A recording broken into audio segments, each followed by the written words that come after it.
ఆడతారని మిర్చియాటికి వెళ్ళిన తర్వాత ఆయన ప్రతిస్పందనకే మీరే కదా చెల్లించి ఎవరికి శివరాజ్ సింగ్ చౌహాన్ గారికి ఉత్తరం రాశారు. గత 4 సంవత్సరాల్లో మిర్చి రేట్లు అగ్రిగేట్ 20,000 మెన్షన్ చేసింది, 26,000 దాకా పలికిందని మీ ఉత్తరంలోనే ఉన్నాయి కదండి. సో అపోజిషన్గా బయట ఉండే ఆయన మూమెంటంకే మీలో ప్రతిస్పందనలు ఉన్నప్పుడు లోపల ఉంటే ఖచ్చితంగా ఫ్లోర్ ఆఫ్ ద హౌస్లో డిఫరెన్స్ ఆఫ్ ఒపీనియన్స్ ఉంటాయి. అవి కాంట్రడిక్షన్స్ చేసుకుని మీరు ముందుకెళ్ళాలి. అంతేకాని వ్యక్తిగత అన్నాళ్ళు వాళ్ళు చేశారు కాబట్టి మేము చేస్తామని భయం, వాళ్ళకి క్రియేట్ చేస్తున్నాం. భయం అంటే ఏంటి? ఇవాళ గ్రూప్ 2 ఎగ్జామ్స్ కండక్ట్ చేశారు, వాళ్ళకి తెల్లారితే ఎగ్జామ్ ఉందో లేదని పాపం పెళ్లి చేసుకున్న తలంబరాలు కూడా తీసుకోకుండా వచ్చింది ఆ వేరే తెల్లి. అలాంటివి చూసిన తర్వాత వీళ్ళకి గ్యారంటీ లేదు ఏం పని చేస్తున్నాం ఏం చేయట్లేదు అన్నది. సంబంధం లేకపోతే లోకేష్ గారు దుబాయ్ వెళ్ళి చిరంజీవి గారితో మంత్రాల్లో ట్వీట్ కూడా పెడతారు. అక్కడ మ్యాచ్ చూడటానికి వెళ్ళారు. మ్యాచ్ ఎందుకు చూడడానికి వచ్చి ఇక్కడ మ్యాచ్లో ఏమైనా మనం ఏమైనా తెరబడిపోయి ఉన్నాం ఇక్కడ. మరి ఇదే పవన్ కళ్యాణ్ గారు మొన్న క్యాబినెట్ మీటింగ్కి అటెండ్ అవ్వలేదు, ఇవాళ బడ్జెట్కి వచ్చారా? వచ్చారు కదా. దుబాయ్ పక్కనే కాబట్టి టక్కన వెళ్ళి టక్కన వచ్చేస్తారన్నమాట. మరి చిరంజీవి గారికి ఎప్పుడు లేని ఆట మీద అంత శ్రద్ధ ఎందుకు వచ్చింది? మరి ఈ మధ్యన విజయసాయి రెడ్డి గారు రాజీనామా చేశారు కదా. కాదండి మీరు ఏమైనా గమనించండి. ఆయన క్లియర్ గా చెప్పాడు కదా. ఏమని ఏ సమాచారం చెప్పి ప్రెస్ మీట్ పెట్టి ప్రశ్న అడ్రస్ చేశాడా? సినిమా పొగటి సినిమా ఫంక్షన్ లో మాట చెప్తే అదేమన్నా అథెంటికేషనా? మంచి క్లియర్ చెప్పాడు, నేను రాను, నాకు వచ్చే అవకాశం కూడా నాకు ఇష్టం, చాలా సార్లు నన్ను ప్రెజర్ పెట్టినా కూడా నాకు రావాలని లేదు అన్నాడు కదా. ఇప్పుడు అరటిపండు ఒలిచి పెడితే ఎవరు తినరండి. ఓకే, సో ఆ సీటు కోసం ఇప్పుడు ఇవన్నీ చర్చలు జరుగుతాయి. మరి లేకపోతే ఇప్పుడు రాత్రి పవన్ కళ్యాణ్ గారు చిరంజీవి గారును లోకేష్ గారు ఎప్పుడు ప్రతిసారి పాకిస్తాన్ మ్యాచ్ అయినప్పుడు వెళ్ళిపోయారని ఉదంతా లేవు చెప్పానండి. లేదు సార్, అది ఏది మీరు నాకు చెప్తారు సార్, నేను చూస్తూ రాజకీయాలు చూస్తున్నా. జరిగింది ఇప్పుడు ఉదాహరణగా ఎవరో అమీర్ ఖాన్ ఉన్నాడు, ఆ పాత టీ షర్ట్ వేసుకునే సెమీఫైనల్ రోజు ఏ బట్టలు వేసుకున్నా ఫైనల్ కూడా అదే బట్టలు వేసుకుని వెళ్ళినంత చరిత్ర ఉంటే మనం మాట్లాడాలి. లేదా రాహుల్ గాంధీ ప్రతిసారి క్రికెట్ మ్యాచ్కి ప్రియాంక గాంధీ వెళ్తారు, ఇలాంటి లెగసీ ఉంది కాబట్టి వీళ్ళు వెళ్తున్నారంటే చెప్పొచ్చు. ఏరే సో ఇది రాజకీయ కోణంలోనే మరి లేకుండా ఏంటి సార్ వీళ్ళు సడన్ గా ఎక్కడ చర్చలు చేయడానికి లేక దుబాయ్ వెళ్ళి క్రికెట్ స్టేడియంలో కూర్చొని చర్చలు జరిపించుకుంటున్నారా? మరి లేకపోతే ఇంకే కారణాలు ఉంటాయి సార్. ఏమో మీరు చెప్పేదంతా చాలా కాంట్రడిక్షన్ గా కనిపిస్తుంది. కాంట్రడిక్షన్ ఏముంది? మీరు ఇప్పుడు మీరు ఈ రోజు దాకా చిరంజీవి గారు ప్రతి క్రికెట్ మ్యాచ్కి వెళ్ళి చూసే మనస్తత్వం, లేదా లోకేష్ గారు ప్రతి మ్యాచ్కి వెళ్తారు అని మీరు ఏమన్నా నాకు చెప్పండి. అప్పుడు అయ్యో నేను తప్పు మాడాను రా బాబు లెంపలేసుకుంటాను. ఏంటి సార్ పొలిటికల్ ఈక్వేషన్స్ ఉన్నాయి. విజయసాయి రెడ్డి రాజీనామా చేసిన తర్వాత ఎప్పటికి క్యాండిడేట్ని అనౌన్స్ చేయడానికి బిక్కులు ఆడుతున్నారు. ఎవరు క్యాండిడేట్ అనౌన్స్ చేయాలన్నా ఆ తెలుగుదేశం చుట్టూ తిరుగుతుంది. మీరు గమనించుకోండి కావాలంటే. 134 స్ట్రెంత్ ఉన్నారు సార్, వాళ్ళే సపోర్ట్ చేస్తేనే అవుతారు ఎవరన్నా.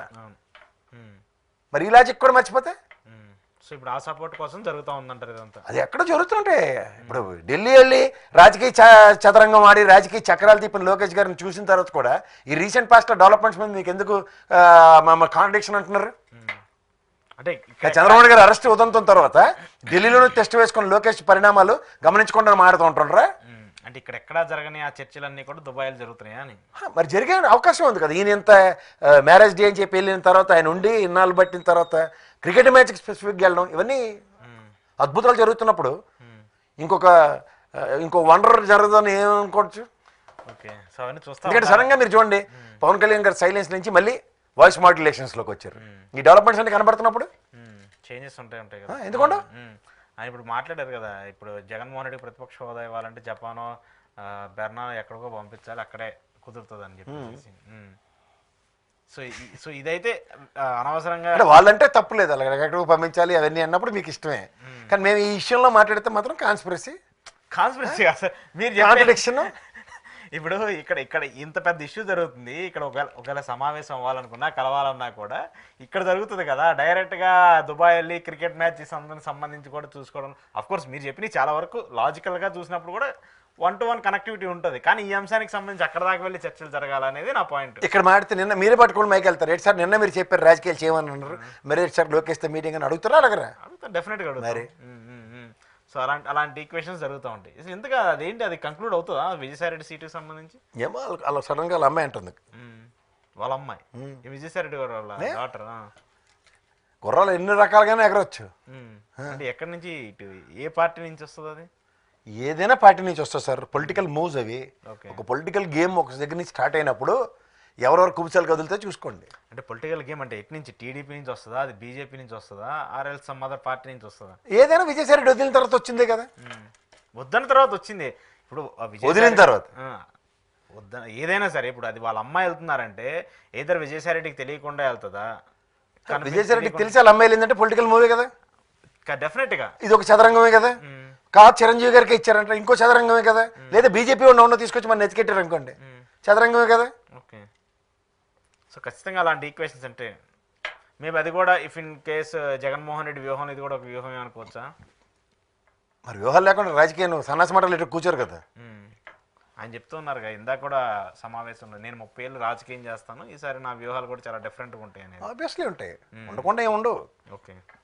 అమ్ములు పొదిలో ఉన్న భయంకరమైన అస్త్రాలని ఏ విధంగా వినియోగించాలో చూడాలి. ఇప్పుడు విజయసాయి రెడ్డి అటుడుతానే అస్త్ర సన్యాసం చేయించాడంటే పొలిటికల్ మూవ్ నుంచి ఖచ్చితంగా చెప్తున్నా. మిగిలిన వాళ్ళు భౌగోళికాలు ఎవరితో చేయించవచ్చు కదా.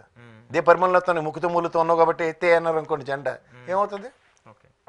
కానీ ఆయన ఏదో ఆయన మీద కేసులు ఉన్నాయి, ఆయన ఇరుక్కుపోతాడని చెప్పేసి ఆభయంతో చేశారని చెప్పేసి టీడీపీ వాళ్ళు ఏం కేసులు వాళ్ళు మాట్లాడుతున్నారు. మరి దాని అన్నిటికీ డిశ్చార్జ్ పిటిషన్ వేసి ఉన్నాయి, లక్షలు చెప్పాను ఇప్పటికీ. సో అయితే ఖచ్చితంగా something blast will be happen soon అంటారా? డెఫినెట్గా. రైట్ సార్, చూద్దాం దీనికి సంబంధించి ఏంటనేది. ఇది ప్రసాద్ గారితో ఈరోజు స్పెషల్ ఇంటర్వ్యూ చూస్తున్నానండి.